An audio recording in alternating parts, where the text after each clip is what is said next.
Dieu nous parle. Chaque jour, Charles et Carole vous présentent la leçon de l'école du sabbat.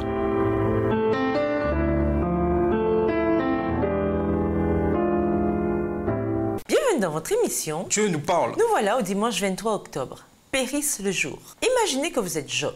De manière inexplicable, votre vie, tout ce pourquoi vous avez travaillé, tout ce que vous avez accompli, toutes les bénédictions que vous avez reçues de Dieu, tout s'effondre. Cela ne rime à rien. Il ne semble y avoir aucune raison, bonne ou mauvaise, à cela. Il y a des années, un bus scolaire a quitté la route, tuant une grande partie des enfants qui se trouvaient à bord. Dans ce contexte, un athée a déclaré que c'est à ce genre de choses que l'on doit s'attendre dans un monde qui n'a aucun sens, aucun but, aucune direction. Une tragédie comme celle-là n'a aucun sens, car le monde lui-même n'a aucun sens. Pourtant, comme nous l'avons vu, cette réponse n'est pas valable pour celui qui croit en Dieu. Et pour Job, fidèle disciple du Seigneur, cette réponse ne marche pas non plus. Mais quelle était la réponse? Quelle était l'explication? Job n'en avait pas. Tout ce qu'il avait, c'était son chagrin extrême et toutes les questions qui l'accompagnaient inévitablement. Lisons Job 3, les versets 1 à 10. Comment Job a-t-il d'abord exprimé son chagrin? En quoi n'importe lequel d'entre nous peut-il se retrouver dans ce qu'il dit? Job 3, les versets 1 à 10. Après cela, Job ouvrit la bouche et maudit le jour de sa naissance. Il prit la parole et dit: Périsse le jour où je suis né et la nuit qui dit un enfant mâle est conçu. Ce jour qui se change en ténèbres, que Dieu n'en ait point souci dans le ciel et que la lumière ne rayonne plus sur lui. Que l'obscurité et l'ombre de la mort s'en emparent, que des nuées établissent leur demeure au-dessus de lui et que de noirs phénomènes l'épouvantent. Verset 6.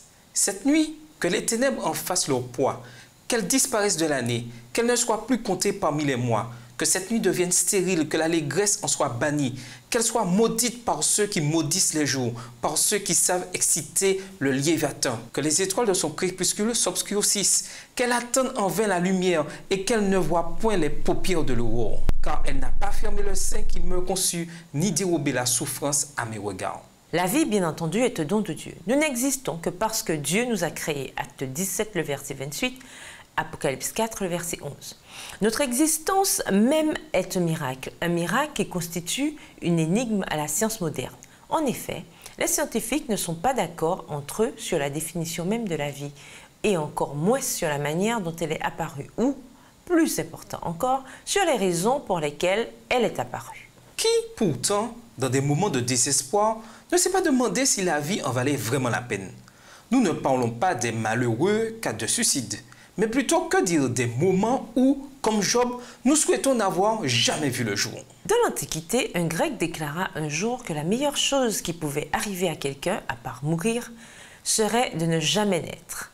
Autrement dit, la vie peut être tellement misérable qu'il aurait mieux valu ne jamais exister et ainsi ne pas connaître toute cette angoisse qui accompagne la vie dans ce monde déchu. Vous êtes-vous déjà senti comme Job ici? C'est-à-dire, avez-vous déjà souhaité ne jamais avoir vu le jour? Que s'est-il passé à la fin? Bien entendu, vous vous êtes senti mieux. Comme il est important de ne pas oublier dans nos pires moments que nous avons quand même l'espérance, la perspective que les choses aillent mieux. Et nous vous laissons avec la question du jour. À votre avis, comment réagiriez-vous si des événements horribles devaient s'abattre sur vous? Pourquoi? Au revoir. Et à demain si je veux.